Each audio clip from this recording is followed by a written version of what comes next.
Daar was eenrigting verkeer vroegoggend op die tweede dag van die 50ste Kruiwenweek vir hoërskole en heel party benoude oomblikke in die laatmiddag.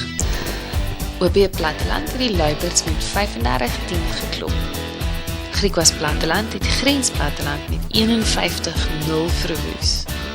Die span het 9-3 ingeruig en die St. Jonathan Steenkamp het altesaam 4 keer agter die pale gaan kuier.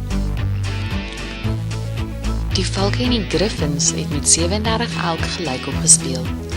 Albei spanne se losskakels het ons stempel op die kragmeting afgedruk. Roan Potgieter het 14 punte vir die Valke aangeteken en Sean Reynolds 24 vir die Griffins.